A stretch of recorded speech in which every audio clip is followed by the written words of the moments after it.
What's going on? What's going on? Peace. How are you? Doing good. Doing good. Looking just as chipper and beautiful. Oh, thank you. Yeah. So let's wait a minute. Let me get myself together on here as well. All right. So just for the people that's joining in, if y'all share this, that would be great. Today's topic is we're discussing topics from polygyny to infidelity, to the decline of marriage, to the influence of today's rap on Black culture. And we'll be discussing physical abuse within relationships, domestic violence, whether it be male on female or female on male, which is a very small number as far as female on male, but the growing numbers of domestic violence in Black relationships is growing against our women, and we need to get some understanding of why that may be the case today, and then see if we can come up with some type of solutions that may help somebody that's currently in those type of situations, because it is a dire situation in our community. It's really a silent communication. I mean, a silent issue in our community because the women don't, we as Blacks, I'm gonna say women, don't like dealing with the police. Right. You know what I mean? We don't deal with the police. So if you take that approach as a woman and you in a relationship where you're being battered and you feel as though you're not gonna call the police, then I don't know how you can have someone help you. But the first thing we want to get into is I'll introduce myself to your audience. My name is Bees P. Dante Beasley. Everybody, what I'm saying, have called me Bees for short, my last name. Just a little bit about myself. Been in them. I'm a licensed hairstylist for one, for many years. Been in the music industry for 20 some odd years. People may know me from, I signed a record deal early 2000s with Universal Records. I got songs out there with, Fat Joe, Fabulous, Sleepy Brown, Ice-T, Akon. I wrote 2 sound scores. The Longest Yard with Nelly, Adam Sandler, and Chris Rock. It was a prison comedy football movie. I wrote on that, and then it was a movie called The Hollywood Homicide with Harrison Ford, Josh Hartnett, and Gladys Knight. And I wrote that score as well, me and a partner of mine. And since that time, man, I done toured, opened up shows, toured on concerts with 50 and Jaheim, and the list goes on and on. You know what I mean? About to sign a record deal, close the deal with the infamous Jimmy Henchman. But at the moment I was getting ready to close it, he went to jail. So, that was another thing I think God, steered me from. But to any event, here we are today. I've taught many, many years in the Black Israelite, so-called Black, what I'm saying, the Israelite community, Hebrew Israelites, did videos for that, went around to many, many cities in America, going in and out of Boys and Girls Clubs, churches, having debates with rabbis, just a plethora of things. So just giving a little history. That's some of my history towards your audience, and introducing yourself to my audience, Sister Goddess Aayanna. Peace. Yes. So I'm just an activist. I have some videos that went viral. Consistently, I go viral.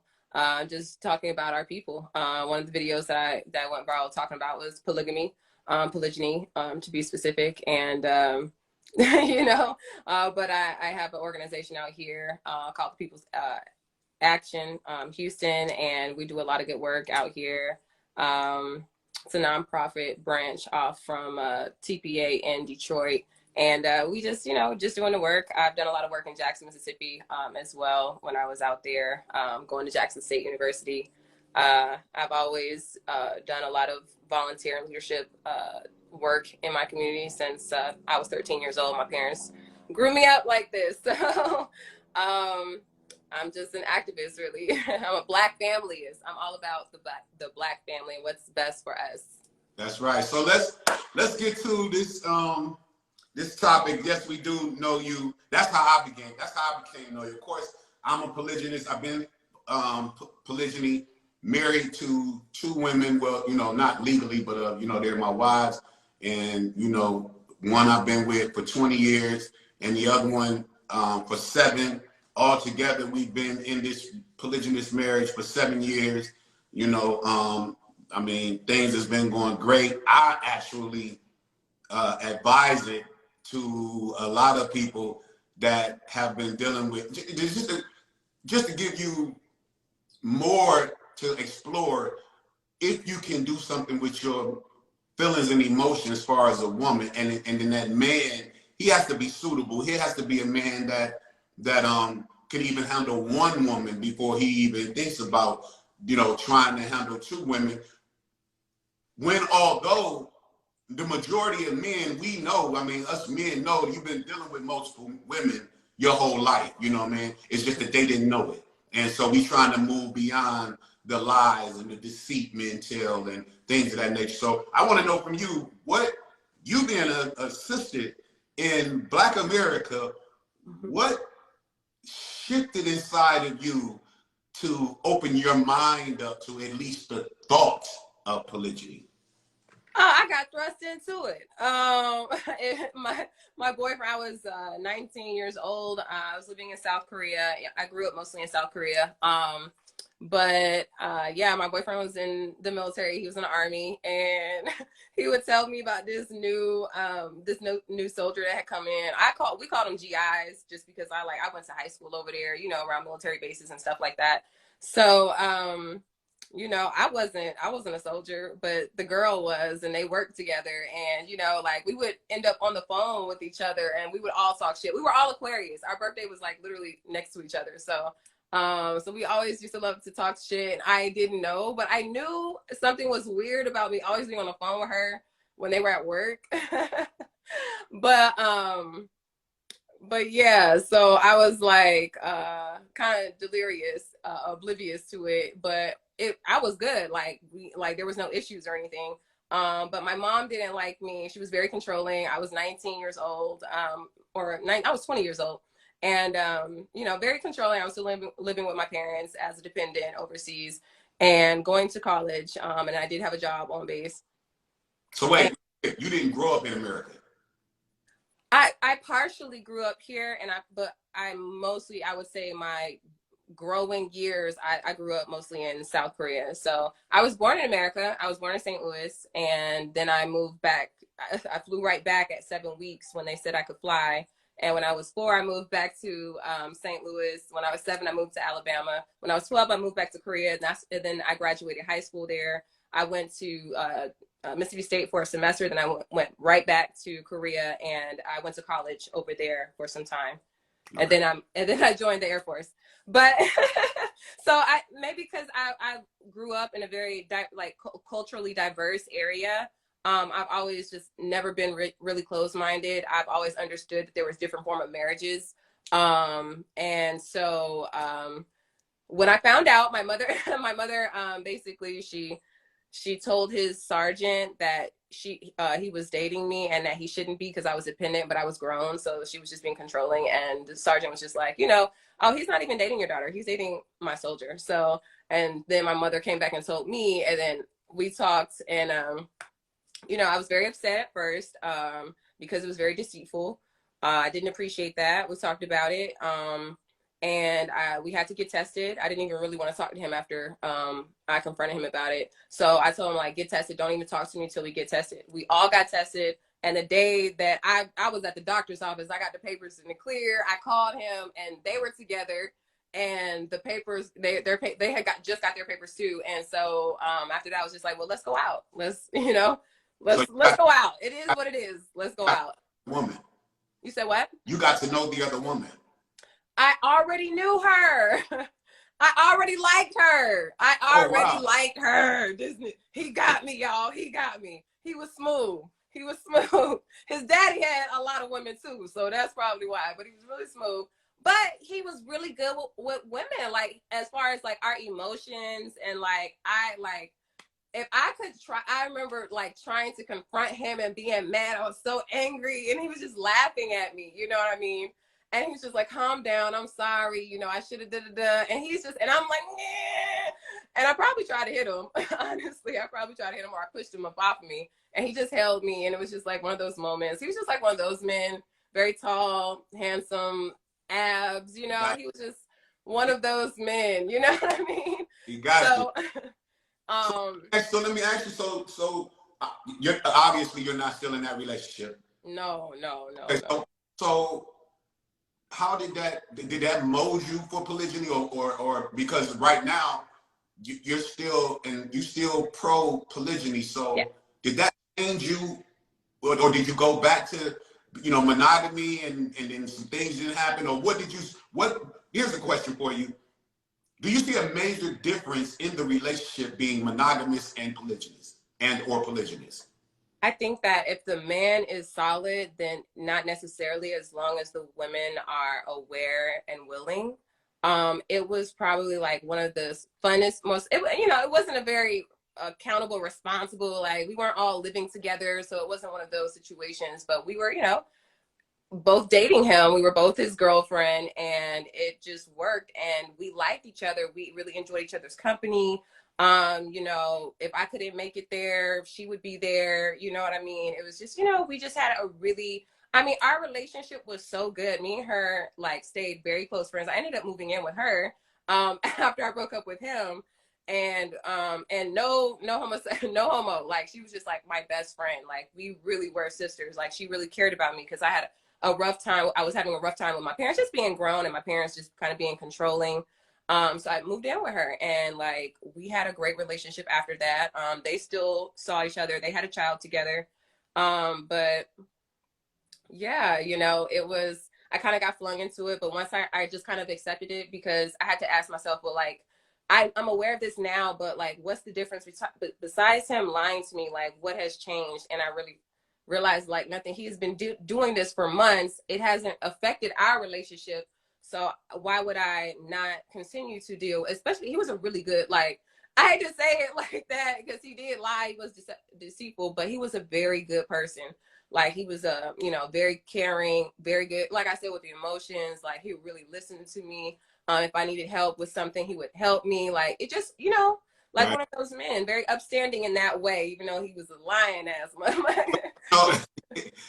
What I tell people, what I tell women, but I definitely, get at men about it too, because, I say that women don't necessarily provide a platform for a man to be honest when it comes down to polygyny, because let's just say if it's even deeper than that, and that man is they're actually really embedded as far as beyond love, but now we're talking about legally, house, children, finances, equity.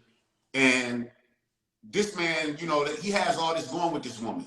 Mm-hmm. And yes, he should have said from the beginning, you know what I mean? But maybe even at the beginning, he thought that he could do this, because I know a lot of men that literally were trying, like they came into it, like they already knew inside of themselves that, nigga, you wanted to mess with more than one woman. Even going into the marriage, you knew that. However, you were saying to you within yourself, no, I'm gonna stop this. I love her. This is it. Me and her gonna do this. And that is the mindset that you went into that marriage with. And then things changed, within you as a man, because it's hard to fight your nature. And, so now he can't come back to her and say, well, not that he can't. He knows that he's jeopardizing his life. No more, she gonna leave, and that's gonna be hurtful. When she leaves, the children going with her. So now you're not waking up to your children no more. 9 times out of 10, the house is gonna be, if you don't leave her with the house, or if y'all agree to, break it up amicably to a way where now the house is up for sale. Mm-hmm. You've been worked hard for that. And then any equity is being split. And it's just a big mess when all he has to do or feel to him, all because of her emotions, because just like you saying, nothing is changing. He may have been dealing with this woman. Let's say he's been married 4 years, 5 years. He's been dealing with this woman for the last year. Absolutely nothing has changed in his marriage. But the moment that she finds out, everything changes. You know what I mean? And so that's why I would say to that, like even when you said that when you was dealing with him, when you stopped and thought about it and gathered your emotions, you had realized that nothing had really changed. You just, it was the deception that you couldn't, that really hurt you, and you found it hard. So I try to give the balance there to men. Now I'm totally, there's no excuses for the deception. You know what I mean? To me, in meeting a woman and going into that relationship, everything needs to be on the table. There's no excuses. I don't accept no excuses. And they couldn't tell me nothing about nothing that's going to make me understand his excuse from the beginning. However, I know brothers that's been married for 15, 20 years now, and, you know, they want to take up with another, you know, another woman. And, hey, it's when women in relationships, they have an urge to go out and talk to another man. You know what I mean?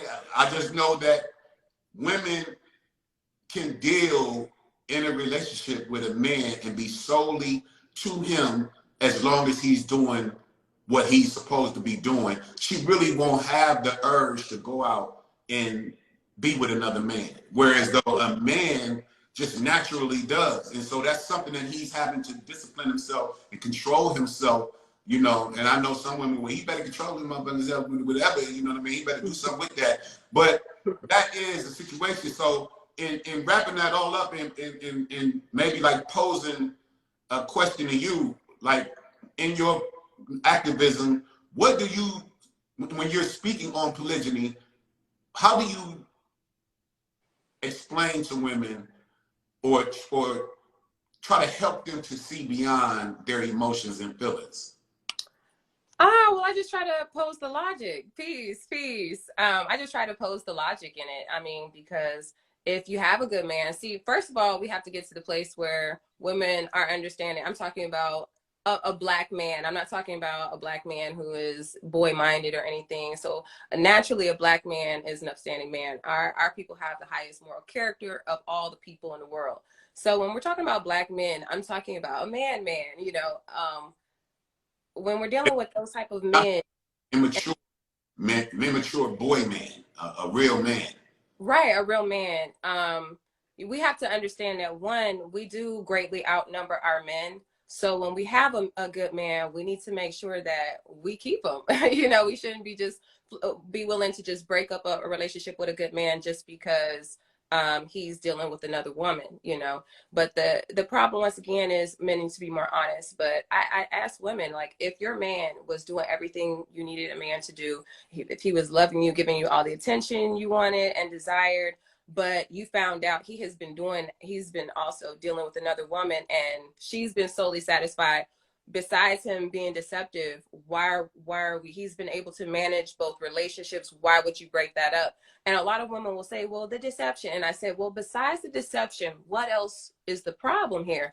Well, what if she's not clean? Well, she's only been dealing with him. There hasn't been any issues in that area. So what's the problem? Well, the deception. It's like we hold on to that because we're used to seeing monogamous relationships, and we're also used to seeing anytime we watch movies and when a man cheats, the woman is so broken and it's over and it's, or you know what I mean, it's so, they make it so dramatic. You never see when you know a man is dealing with multiple women and it's a healthy relationship and it's working. Usually when we see that, we see a pimping women, and then, you know, we don't really get to see a black man dealing with multiple women in a healthy, balanced manner.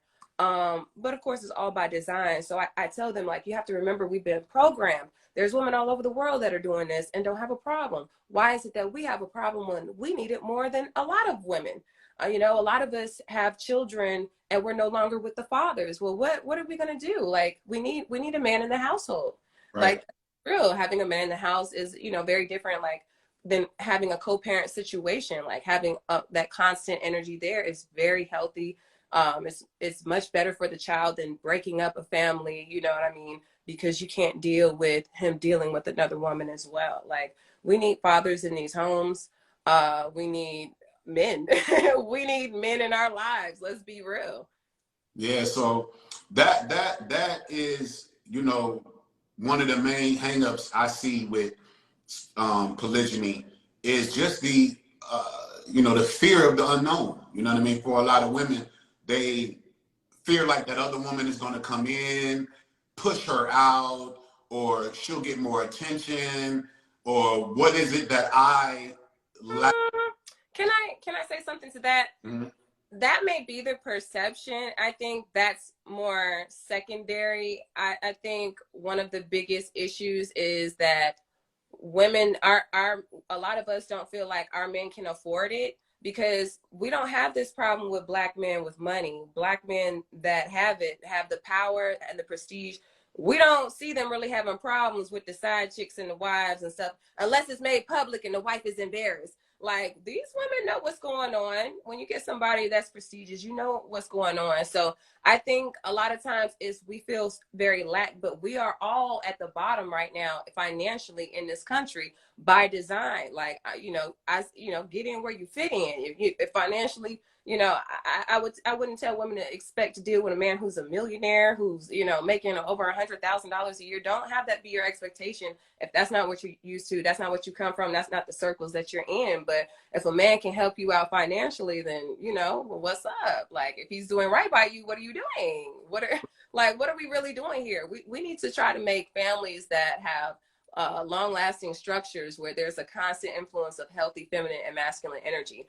And I think one of the issues that, that we're going to end up leading to, talking about abuse and things like that, one of the issues is I believe there's an imbalance in the household, especially with these young men.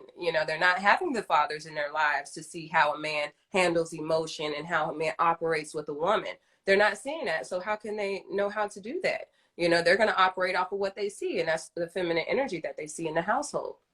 So, I mean, from somebody who lives it, that I have a real, my patience is kind of short when, you get the comments from different people, different women and things, or different men, because, I'm no different than nobody else. I just kept it G, you know what I mean? Just, I was with my wife and I told her from the beginning, like, we were young, saying, you 27, I'm 30 years old. I'm like, listen, I want to live to see 80 plus. You want to live to see 80 plus. I'm going to do everything in my power to make sure, I'm still functioning the way I'm supposed to be functioning as far as my manhood and sex and things of that nature. So I can't sit up here and tell you that I'm never going to be with another woman for the rest of my life. The only thing I can do is tell you that I'm going to try. You know what I mean? I'm going to try my best. And I said this, as we get married. Okay. So she, to give her that, and then, she like basically said the same thing back to me. Well, shit, I can't promise, playing, but I know that, that's not her. But, but shit, anything can happen. So we get married, and as we, as we married, I'm checking in here and there with my feelings and my emotions toward, letting her know, like, listen, I'm still, I want to date, and so I'm just checking in with her periodically, letting her know what's going on with me, because of my love and respect for her, so she would at least have the opportunity to say, well, this is something I don't want to deal with, or whatever the case may be, even though that may have been hurtful. It was something that I felt like I owe her, and me just not wanting to be a liar. I'm just not the type. Now, I asked men that today, like, how do you come in the house and excuse me, hold on one second. And ask Jerry to bring me another one of them lights. How do you be out with a woman and then niggas is sneaking in the crib, hoping they still don't have the perfume smell on them. And then you lay down in the bed with her, and you know what you just did. How does that shit don't bother you? Like, forget her. How does that not bother you for yourself? You a grown man, and you sneaking. Like that in itself ought to make you feel like a little boy, or something, like you did when you're mom, you weren't supposed to be out late, and you snuck in the crib, you snuck through the basement door or some shit, and you still doing the same thing and you're a grown man and you sneaking in the or leaving something in the car or you know whatever. That's just that is. I'm just saying to y'all brothers that's still doing that, man. Trust me, listen, man. I want to say I understand, but because I never was the type to do that shit, you know, it's kind of corny and lame to me. You know what I mean? That you doing that when, hey, if you listen, man. Sometimes you got to be willing to lose it all to gain everything. You know what I mean? You got to be willing to lose it all to gain everything, and that comes with hurt, pain, you know, a feeling of loneliness. Because me being in a polygynous relationship, it didn't come easy. When I originally told my wife we were legally married, when I told her in 2010, she said, "I'm not doing this." You know what I'm saying? I'm not doing it. And you know, she's a prestigious woman. You know what I mean? High profile with her job. You know, she definitely wasn't a money thing because she making 6 figures forever. You know what I mean? So it wasn't really no money thing. But you know, with her, it was just more so a family structure because we had a child together. So but us having a child together, her emotions of not doing that still overrode the whole family shit, and we ended up getting divorced. However, we stayed through that divorce for 2 years. I still was with her all the time. Like, so it really wasn't I don't even know why we got divorced. But anyway, upon us getting back together, at least now everything is on the table. This is my life. This is how I'm going to live. This is what I'm going to do. So now she's understanding that, okay, well, this is what he's saying to do. So now it ain't on me no more. If you got back, this is something that you're going to have to weigh within yourself, deal with within your own feelings. And, you know, she stuck around, and, you know, I ended up meeting the woman that I'm with, that I'm with now, that's in our relationship. I have a child by her, and my wife I've been with the longest. She loves, I'm saying, our child just like he hers, you know what I mean? And mine is a well-oiled machine, and I'm thankful and I'm happy, you know, that they both were mature and came to the table. I sat them both down at a table, and you know, they thought I was gonna stay there for the conversation, but I left. I sat them down and pulled their chairs out and walked away, and left them both there as women to speak about whatever it is that they wanted to talk about. And then I came back around about an hour later, and they came out with pleasantries, smiling. You know, after that moment, I was like, oh, okay, well, thank you to the Most High, the power, you know. And it's been an easy, you know, flowing relationship. You know, I'm sure as women, they've had their moments inside of them of, you know, whatever a woman would feel in this type of situation. I know as a man, and many men that say they want to be polygynous, the polygynist that I'm talking about is a structured polygyny. Not no, oh, you got this woman over here, you got this woman over here, you got this woman over here, you got 8, 9 women. You think it's all about sex. It is not all about sex. Matter of fact, the sex part of it is minuscule on the scale. You know, as far as fulfilling my duty or our duties, they fulfill their duties. But it's deep. It's bigger than that. It's economics. It's building. It's trying to move forward and keeping the family together. And so, you know, that's been my situation. I haven't acquired a new wife or anything like that. However, if that comes about, then that's what it is. You know, I'm not gonna run from it, because it's a lot of women that need that type of stability in dealing with a man. And, you know, it ain't no problem for me. You know what I'm saying? Not trying to be funny like that, but it really is not, because it's just like you're saying, it's really knowing how to deal with both women's emotional settings. You know what I mean? And then the women have to be grown and mature as well, and understand that they have to be able to be grow a relationship with each other that has nothing to do with the man. And yes, like you said about the testing and all that type of stuff, I'm not worried about them, you know, going out sleeping with no other man. To me, they would be foul to do that. You know, I seen somebody came on my post yesterday and was like, on this commercial, was like, oh, if it's good for the goose, it's good for the gander. No, it ain't good for no damn gander. You know what I mean? If you got two, how come they can't have? No, they can't have it because we didn't sit down and listen. I didn't twist nobody's arms and make nobody do this. We sat down like adults. So if you say that you're gonna agree to something and you agree to it, and then that's what you agree to. Now, if at any given moment you don't want to do it no more, then you don't want to do it no more, and then fine. Then I can't make you stay with me. But at the same time, in that agreement that we all as adults sat down and agreed to, it wasn't, well, you gonna go out and deal with other men, and I'm gonna deal with other, and that's not gonna happen like that. I'm not signing. Right. Yeah, I ain't signing up for nothing like that, and I'm just not. You know what I mean? So, and most women I know, they can talk all that, but you can't live what I live. Most women, if a woman can do what I'm doing, I'm gonna think she got some line of hoism in her. That's what I mean, for real, because that means you got daily, weekly, monthly, and yearly. You rotating your womb back and forth to two, three men. So you sleeping with this man gonna want sex every day, and this man gonna want sex every day. Now, understanding in the relationship, he can't get it every day because you spending so many amount of days with this man, so many amount of days with this man. So that means Monday, Tuesday, Wednesday, Thursday, Friday, Saturday, and Sunday, as a woman, you on the sex line and you getting bust down by 2 different men or 3 different men every day, every week, every month, all year, except for when you cleansing yourself through, your menstrual or whatever the case may be. And then some women don't even give a damn about that. You know what I mean? So I hear women talk that, but I don't think no woman could do nothing like that. You know what I mean? But hey, what about you?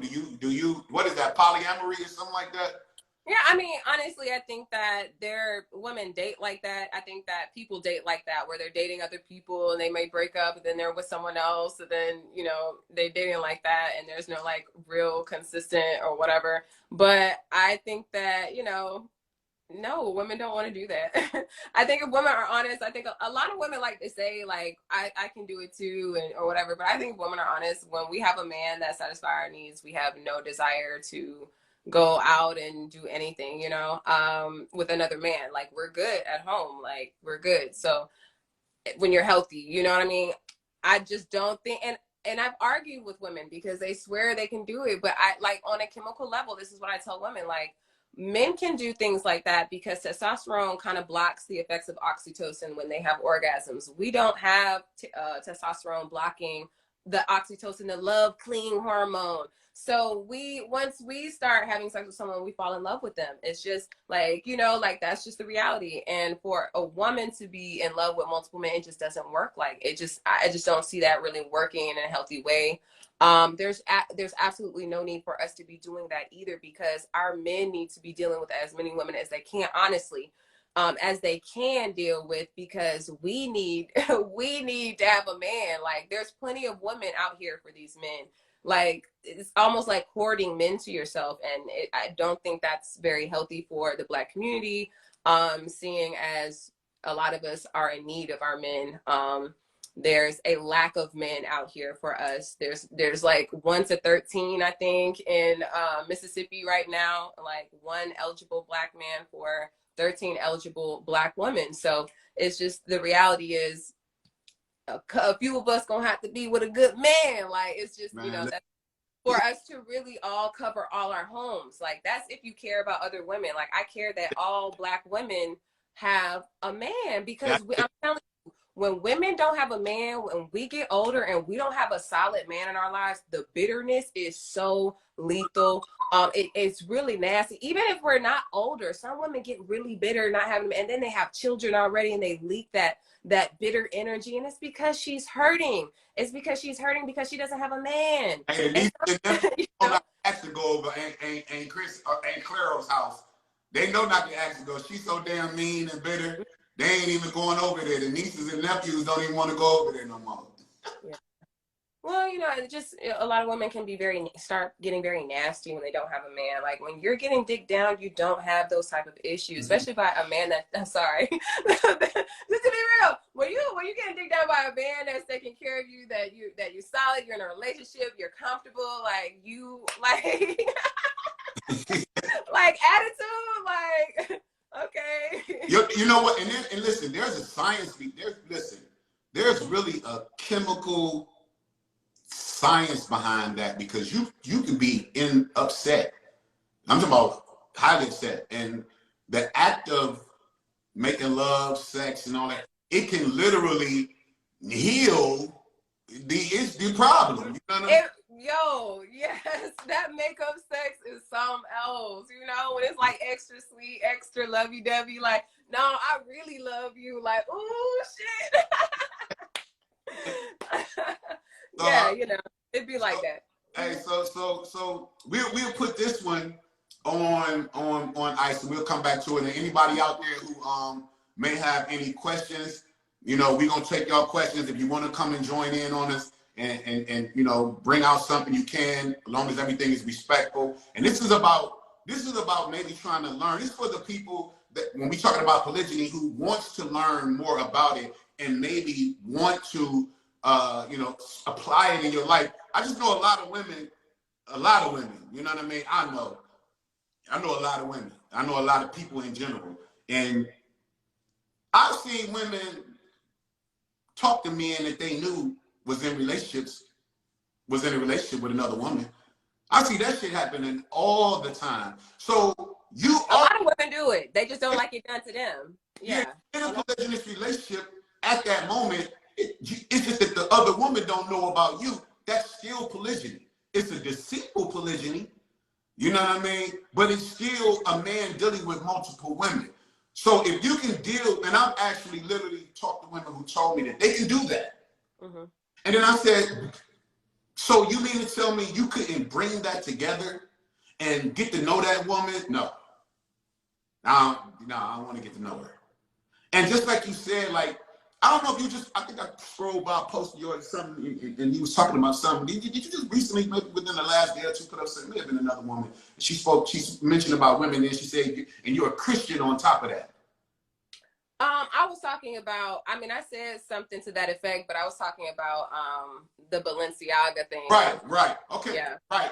However, when you mentioned the word Christian, you mentioned it because if you're in support of that, that goes against the principles of your religion. Right.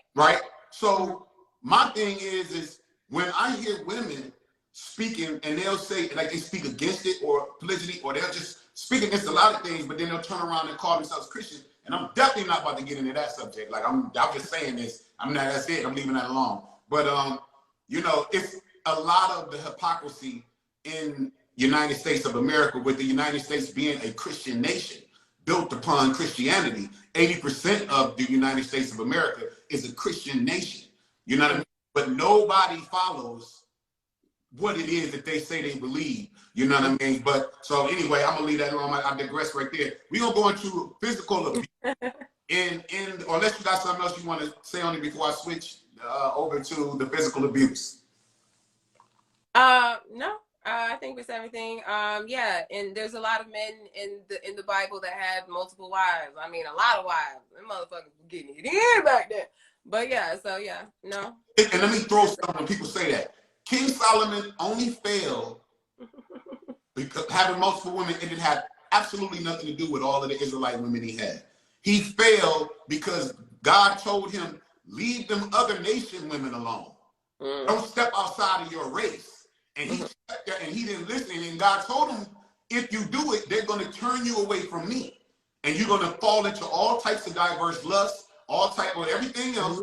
And he went on ahead and did it anyway, because Israel had a lot of heathen women around him. And when he did, his ass failed. And then all you got to do now, can you give me more light on here? All you got to do now is look at a lot of the sports entertainers who go down that road and mess with white women, and I'll leave that right there. You know, I don't got no issue with nobody dealing with whoever that's your business. But I'm just saying, and King David, he failed. It wasn't God told him he would have gave him however many women he wanted.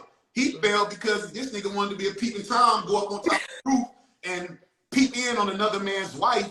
And not only did he go get her, he killed the nigga and then got with his wife. And he committed the strongest form of adultery. That's why it had nothing to do with multiple women. It had everything to do with the power that they had and how they utilized that power and went against God. It had nothing to do with multiple women. I just want to lay that right there. But because people will say, well, you know, yeah, King Solomon, he had all these wives, but look what happened. No, yeah, look what happened. He went and started messing with them, you know, them white women, them Chinese women, them Asian women, and then, you know, bam, his ass fell down on the ground. So that ought to be a lesson for you to, you know, any man out there. But anyway, this is a article, and on a more serious note, by a councilwoman in Indianapolis at the Coburn Safe House, which is Coburn Safe Haven, which is a place where battered and abused women take shelter in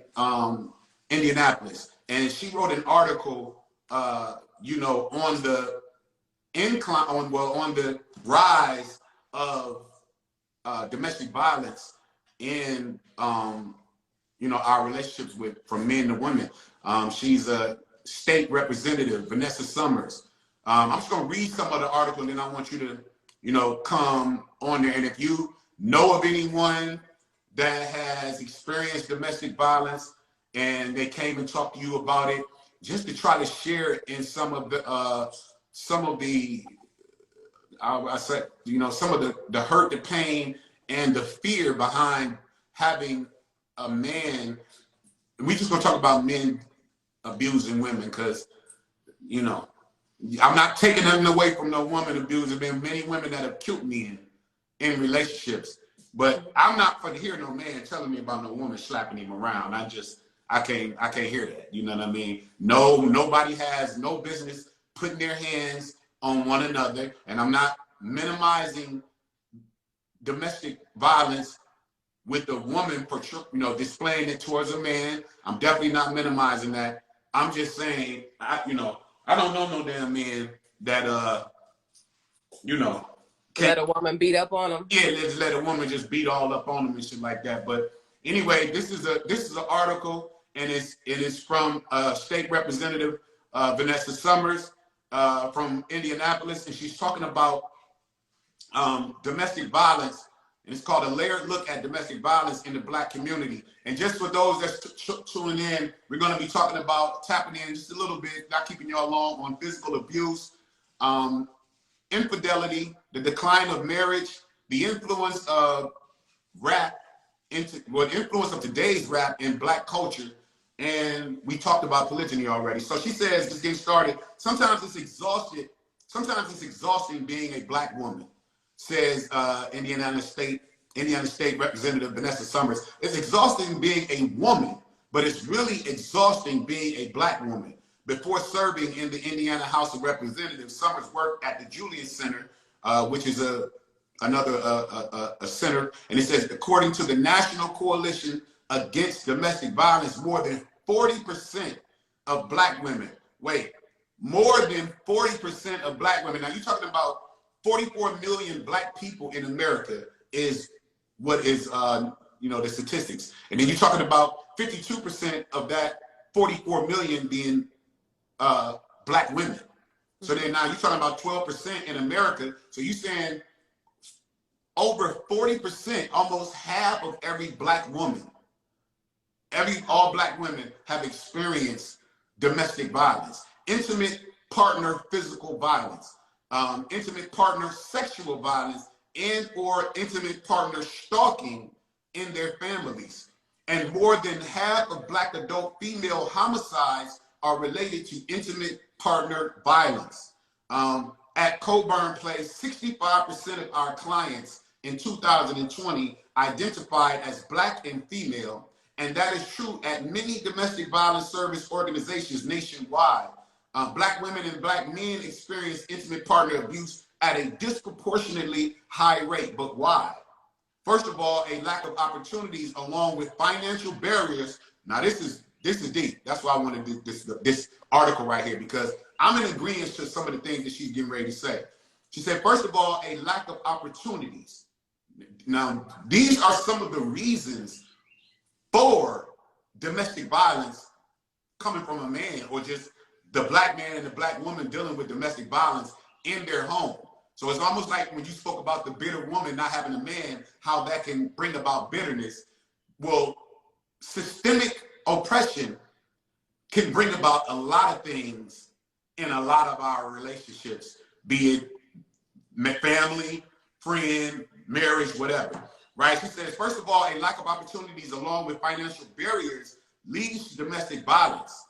Before I keep reading, do you agree with that? Not that it's the only thing, but do you agree that that can lead to domestic violence? Let me say it again slowly. Yes. The lack of opportunities along with financial barriers can lead to domestic violence. What do you think about that? Yeah, I think that oppression would probably be one of the number one, top two.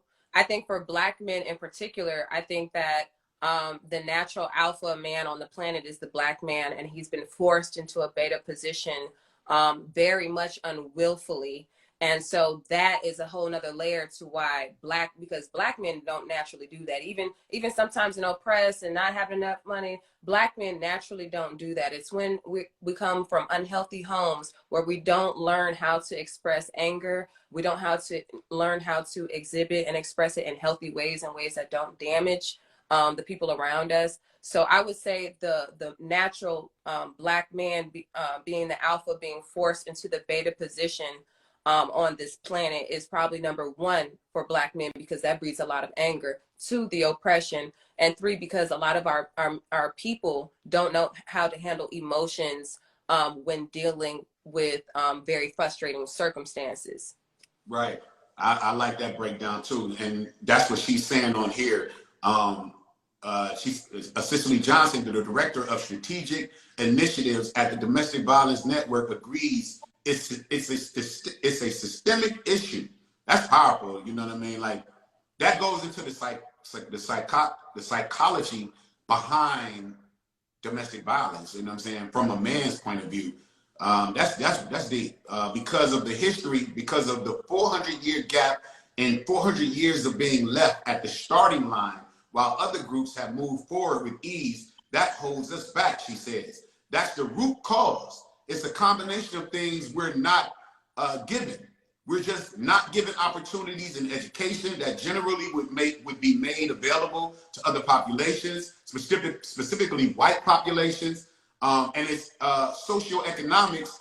Typically, the higher you are in a socioeconomic strata, the greater access you have to education and resources where you can get some of this information, where you can receive services. She says, by intentionally denying Black people access to economic opportunities, the ability to build intergenerational wealth, healthcare, and a sense of safety from governmental systems, racist policies increase the prevalence of risk factors for domestic violence.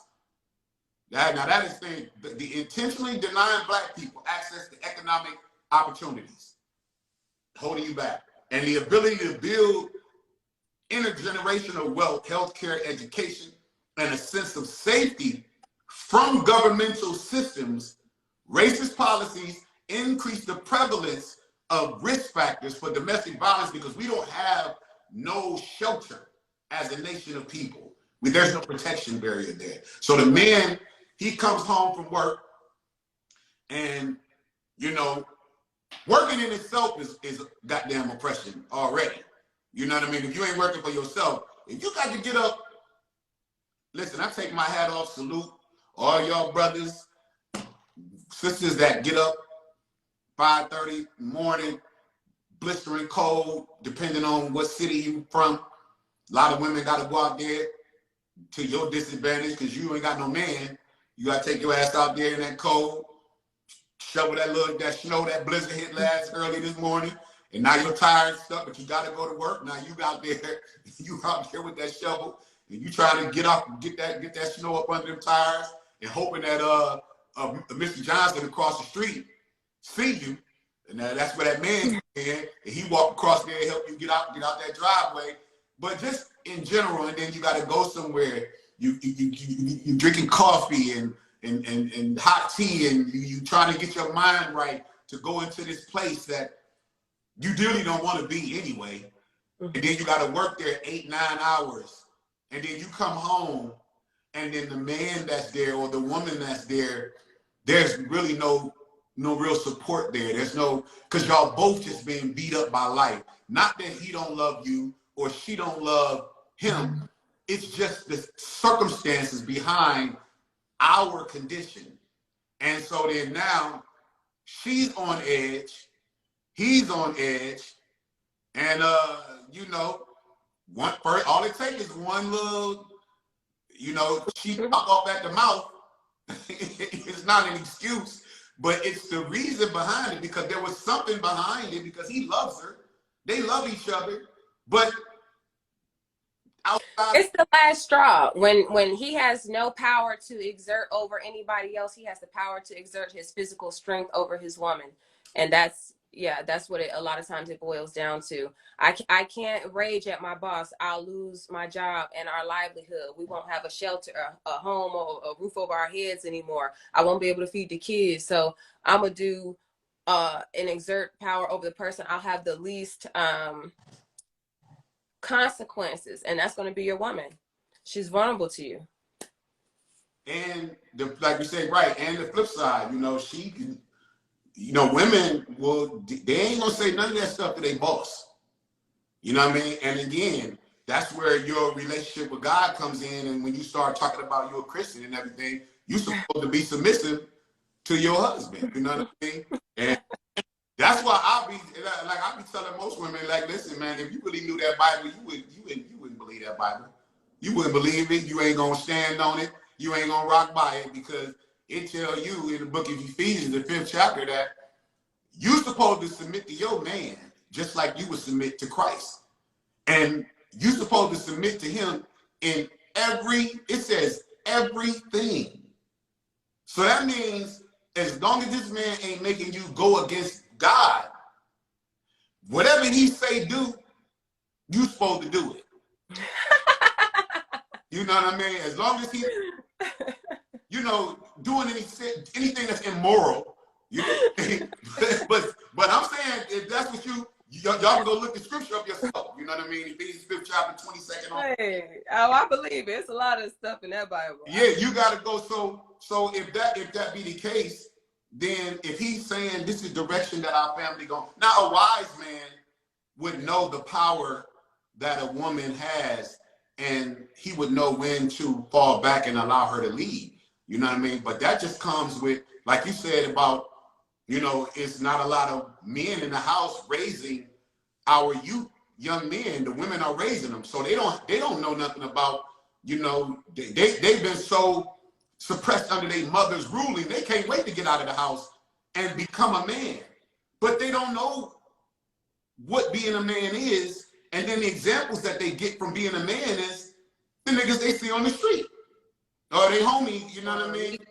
Mm-hmm. Yeah, so they don't know. So when they get in a relationship with that woman, all they've seen was how men kind of stayed away from the house with their mother, or how they mother dog niggas out. You know what I mean? Mm-hmm. And the mother really don't realize when she's in the house dogging a nigga out like that, that boy, her son, is looking at that man with some type of mirror of self-reflection. Because he's a man. I'm relating to you as a man. And so then when he grows up and he hear a woman coming at him, talking at him, because he gonna look at that man that his mama was dogging out and be like, that nigga a sucker. You know what I mean? Outside of the fact that he's, you know, have a feeling for his mother. So then when he look, he's like, man, shit, I ain't about to let no woman talk to me like that. Now, he don't know how to handle that kind of talk. So the way that he was bred was physical violence. If somebody talking shit or whatever, you know, don't talk to me like that. These young cats today, they don't see no barrier between the young girl talking like to him or the young boy talking like that to him, because these young girls is quick to throw hands just as quick as the niggas. Right.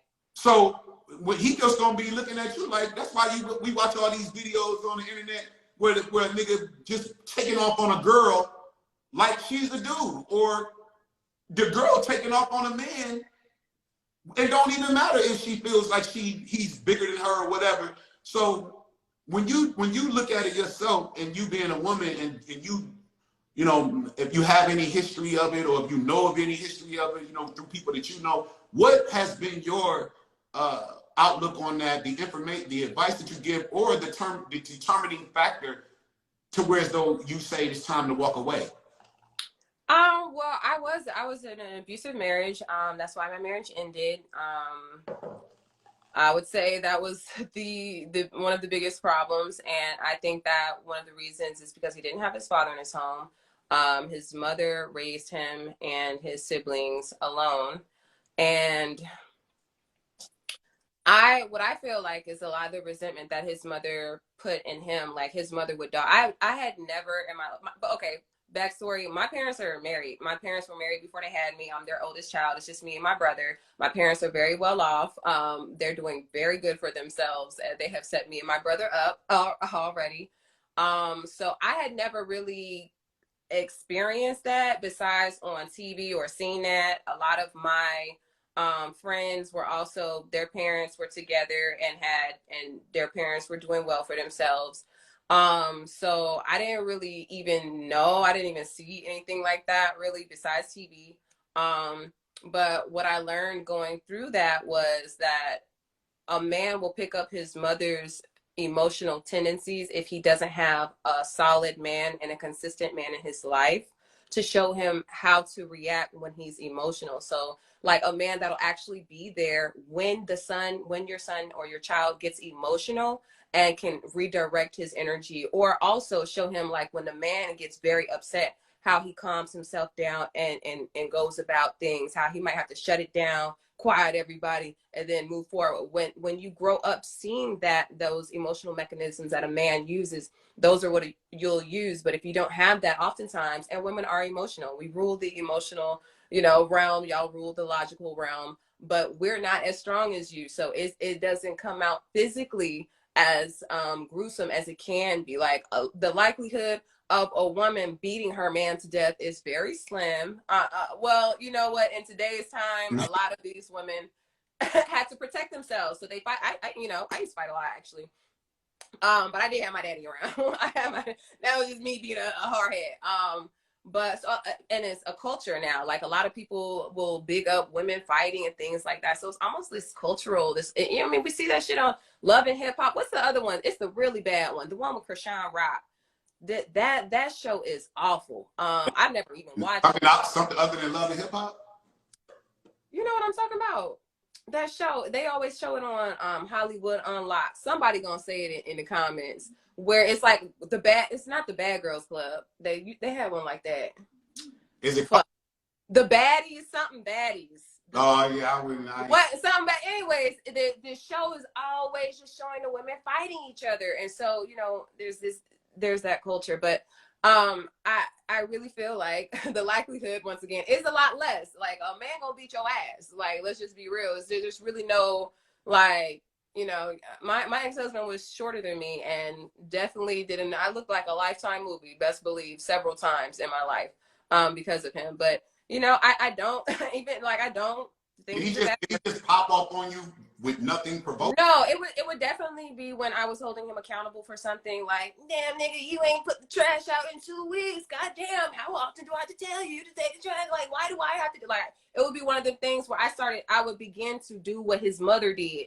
And I had to live with his mom to realize, oh, that's the reason why you can't whoop your mother. You ain't never gonna put your hands on your mama. You gonna put your hands on me. So as soon as I go to that place where now I'm nagging, now I'm like going off on him, and treating him like a child, maybe like I'm snapping out on him, like you need to be doing this and that. When I started going there, that's when he would snap out on my ass, and he would snap all the way out too. And once he started, the more he would do it.